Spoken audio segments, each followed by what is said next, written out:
So tell me a little bit about your current career. I work at the Akron Zoo. My current job is Education Conservation Coordinator, and I've been at the zoo almost 17 years. As an Education Conservation Coordinator, I create programs from preschool programs all the way up to senior citizen programs. Some programs are more unique programs that we can do, but basically we take these programs and make it an experience, but at the same time throw a conservation message onto it to make it fun and entertaining. As a teenager, what did you think you wanted to do for a career? Ever since I sat on Shamu the killer whale when I was 5 years old, ever since I did that, I always wanted to work with marine mammals. I did actually work at SeaWorld of Ohio and SeaWorld of Florida and Discovery Cove, and then after that I came back to SeaWorld of Ohio. Unfortunately, SeaWorld of Ohio did close, and we had our family, we wanted to stay here, so a lot of us that worked at SeaWorld of Ohio actually all do work at the Akron Zoo. We're still a big family, and we're still in this area, so we wanted to still have that connection with animals. So what do you find most rewarding about your career? What keeps you coming back every day? The most rewarding thing is seeing the reactions of people. When I present that animal, if I'm doing an animal show, and I just see the awe and wonder in them. They light up, the kids' eyes light up, and they're like, I want to do that job. And so that's what happened with me.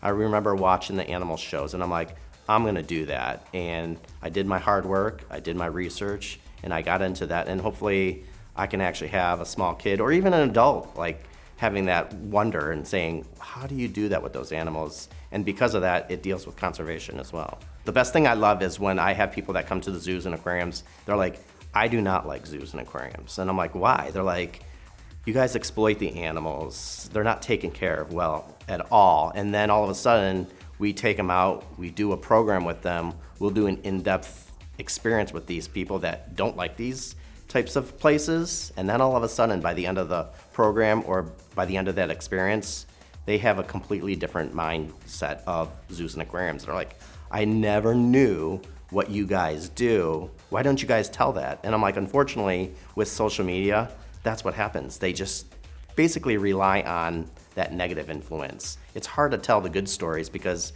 everyone wants that shock and awe and the bad stuff, but we are an organization that is for the welfare of our animals. I mean, we do research with our animals and education with our animals that we actually utilize for their cousins in their natural habitat. So we'll do blood research and we'll take that blood sample and actually compare it to animals in their natural habitat. And the blood samples that we have in our zoos and aquariums is pristine, it's clean, it's clear, and then we actually take blood samples from the animals in their natural habitat, and they're full of DDTs, pollutants, and then that's when zoos and aquariums can actually go to the government saying, this is an issue that you guys are having in their natural habitat, how can we fix this? So even though zoos and aquariums are places to go look at animals, at the same time, we're doing all this work and we're working with the government to change some small actions that we can do to help their counterparts in the wild.